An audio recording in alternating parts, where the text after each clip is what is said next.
Hello and welcome to this Q3 2023 MPS update from AJ Bell. I'm James Flintoft, a fund manager here at AJ Bell, and I'll be taking you through this short presentation.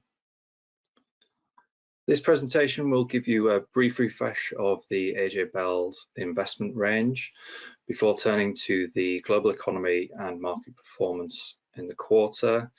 We'll then look at how the MPS performed in this context, and then finally I'll touch on the outlook and how the 2024 strategic asset allocation process is shaping up. Just as a reminder, the aim at AJ Bell Investments is to manufacture simple, transparent and low-cost products for customers. The core investment range covers two types of portfolios, growth and income. All portfolios are designed to behave in a predictable manner with respect to volatility and can be mapped to risk profile or outputs. The growth range mapped to Dynamic Planner's middle six risk profiles, those being DT3 to DT8. These correspond to MPS 1 to MPS 6 here at AJ Bell. The asset allocation for these six risk profiles are set centrally here at AJ Bell and are actively managed. There are 5 ways of implementing this asset allocation structure, and these focused on the different products used within those portfolios. The passive MPS refers to its end implementation only, i.e. ETFs and tracker funds. It does still benefit from our active asset allocation process. There's an active range which uses a selection of active fund managers to fulfill the asset allocation, and then between these two sits the passive range, which blends the two together. There's also a responsible MPS range that caters for that preference. Finally, the growth fund range, which uses a passive implementation, and alongside that there's an additional responsible fund which maps to risk profile 5 or DT7.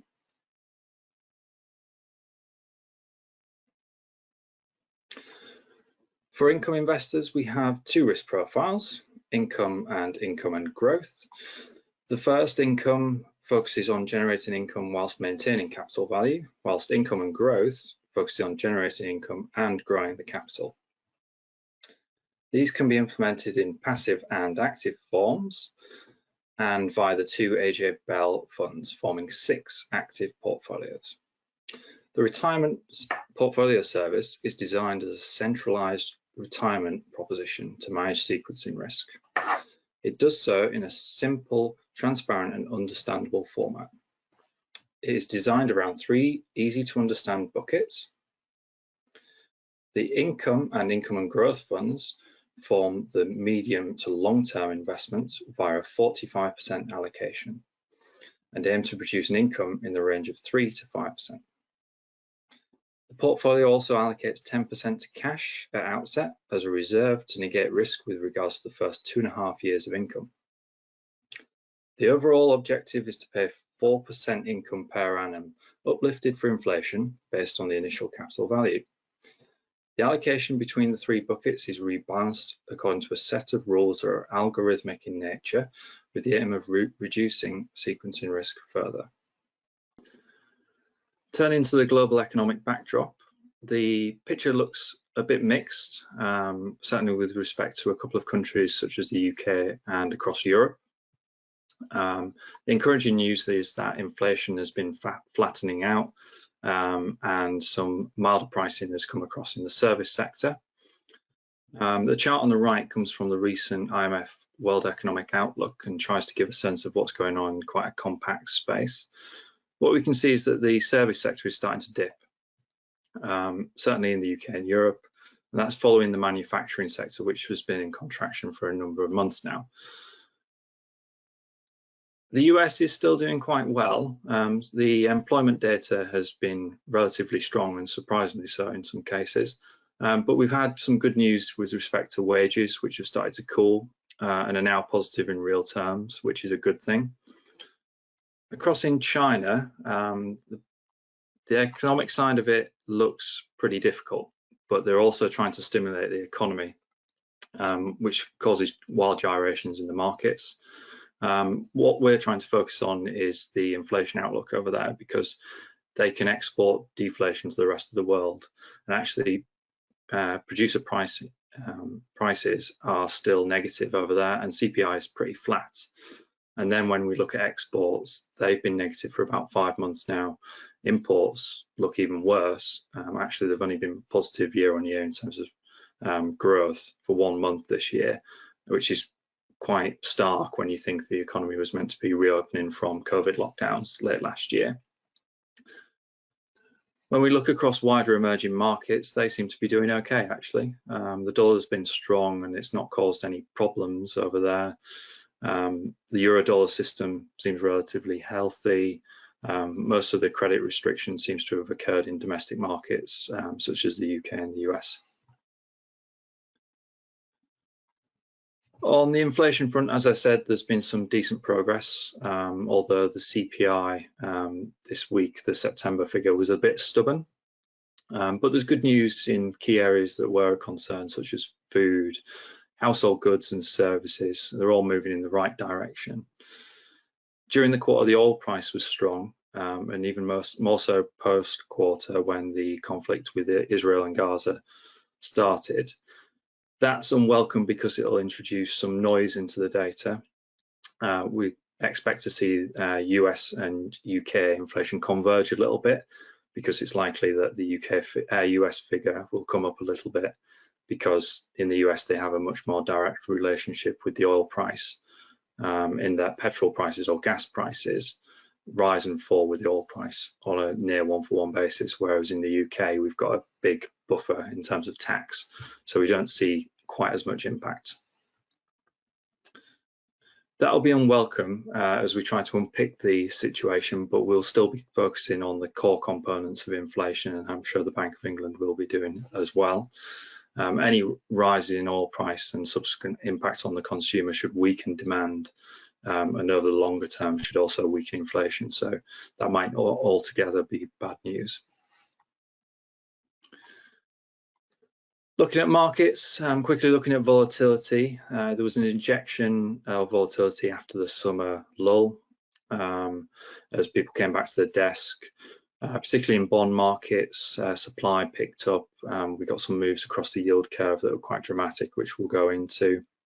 And now as we move into earnings season, things are now coming to be a little bit more volatile during September. In some senses, this is welcome news that things have been less volatile this year relative to last year, which you can see on the chart. But it does give the distinct feeling that this is QE era low volatility, which reminds me in many senses of looking back to 2017, which was extremely low in terms of volatility. Actually, what we experienced last year was historically much more normal. And what we see in terms of academic literature is that periods of low volatility tend to precede periods of high volatility, so we're on the lookout for that. The big narrative shift in markets over the quarter was with regards to interest rates. Now that we're coming to the top of the hiking cycle and we can kind of see the peak, we can see that it's probably not something like the Matterhorn in that they'll go up and then come down sharply. It's a bit more like Table Mountain. They're going up and they're going to stay there for a lot longer, or at least that's what the market's telling us. In the UK, pricing is suggesting that interest rates will peak short of 6%, whereas during the summer, actually, it was over 6%. In the US, there might be another hike in the next 6 months, and the actual first cut is now pushed out even further into next year. This higher for longer narrative has introduced some volatility into the bond market, particularly at the longer duration end, where yields have had to go up to reflect that.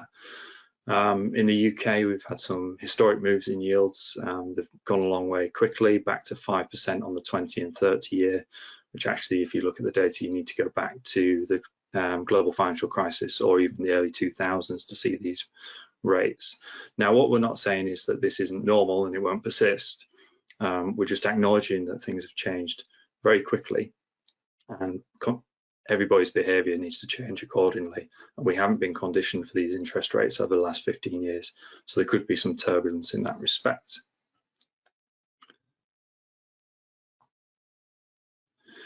Turning to the barometers, looking at the active versus passive relative performance, there wasn't a lot to differentiate for equity markets during the quarter, as you can see on this top left-hand chart. Bond markets, high yield performed well, and that tends to favour active implementation where they can do a lot more active credit management, and that persisted on a 12-month basis as well. In equity markets, quality has done very well on a one-year basis, and there wasn't much reversal during the quarter. There's a stark contrast between value and quality on a 12-month basis. As you can see, the range of outcomes here is -25% to +25%, so it's a long way back for value over that 12-month period.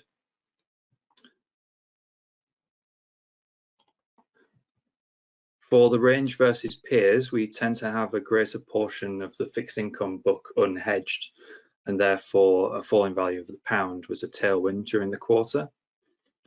Duration was a big point of interest during the quarter. It favoured short duration positioning, which the fund, the MPS range is positioned towards, and that's something that we've seen over the last year, although there was a brief hiatus in Q1 and a little bit in Q2 where there wasn't much differentiation. Equity markets, not a lot to talk about there, but on a 12-month basis, developed markets still doing much better than emerging markets. And then government to high yield, so credit versus government bonds. It's been a good place for credit over the last 3 months and 12 months as credit spreads have tightened, and shorter duration has been a good thing to have. We tend to have more high yield, for example, than the peer group, and actually some of the peer group don't even use high yield, so that's been a big beneficiary for the fund, for the range. As I said, currency was a big factor in Q3. We saw quite a stark reversal in the pound when interest rates, when interest rate expectations turned around midsummer. We saw the pound to dollar move from about 132 to the low 120s as people started to think that the Bank of England wouldn't get to 6%. And that's really a reversal of what we've seen over the last 12 months as the pound started to recover from the shambles that we had last year. And that's actually pretty much a reversal of the top chart, which impacted returns across all asset classes that were unhedged. Equities are shown here in terms of local currency returns. The middle chart does a lot of explaining here. For the quarter, energy was a top performer as the oil price rose. That explains the performance of the UK market, which is heavy in that sector, and also explains some of the performance of the factors high dividend and value, which tend to have a big energy component within them. Bit of a different picture to the 12 months as well. And actually, another thing to point out over the quarter is that utilities perform quite badly. Now, they tend to be quite sensitive to longer dated bond yields. And actually, in the US, there was a historic underperformance at points during the quarter of the utility sector relative to the S&P 500. The only other geographic to point out is Europe, which did really badly. That's on the back of fears over the Chinese consumer, particularly regarding luxury goods brands. So things like LVMH performed quite badly during the quarter. That's a bit of a reversal for the 12-month figure. Europe's been a top performer on a 12-month basis, but actually pulled back this quarter a little bit.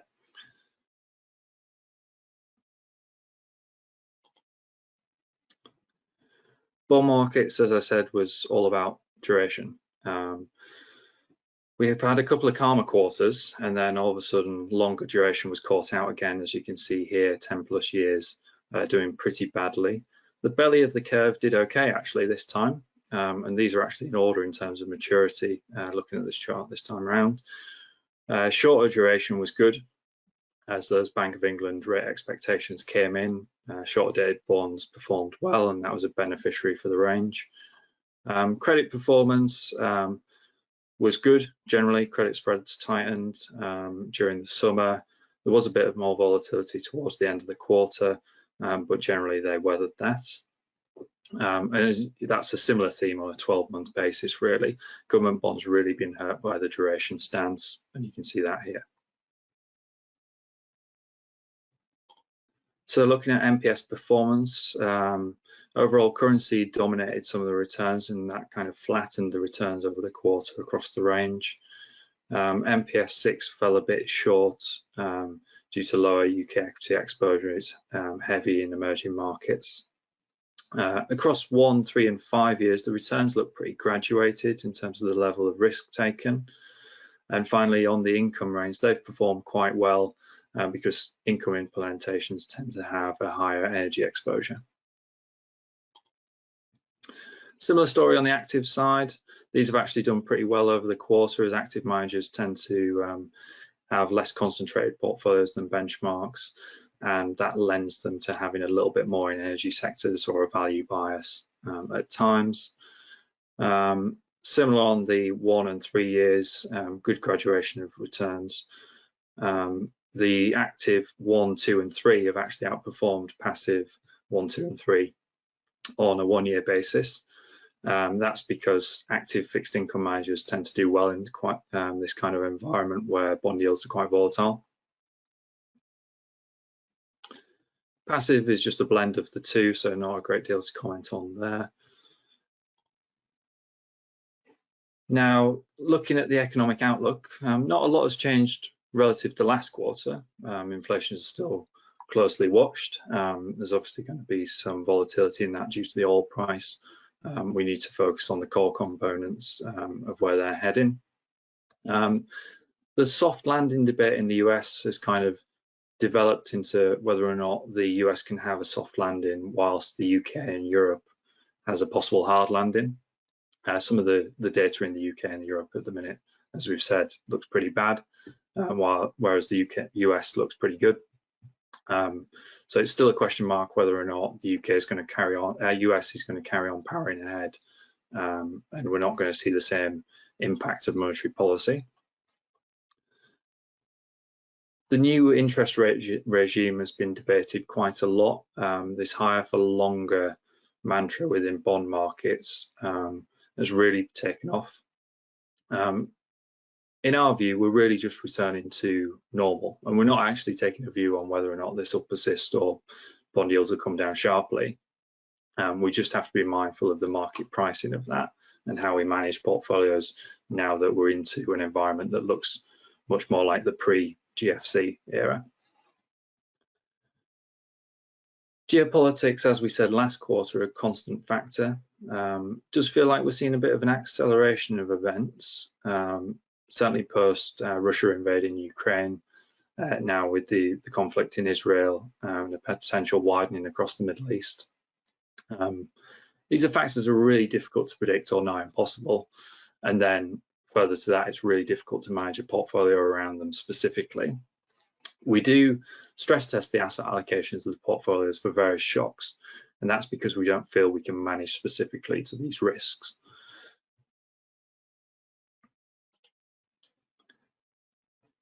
Now, the strategic asset allocation work for 2024 is now underway. We're producing a variety of capital market assumptions for different asset classes. This will be then fed into a mean variance optimizer along with correlation and standard deviation data. What we anticipate is a further flattening in the efficient frontier because government bond yields are higher and cash yields are higher. Equity risk premiums look a bit patchy globally, but that's not necessarily a lot different to last year, so we're not anticipating a lot of change in the equity book. With that, I'd like to thank you for watching, and as always, you can keep up to date on our website.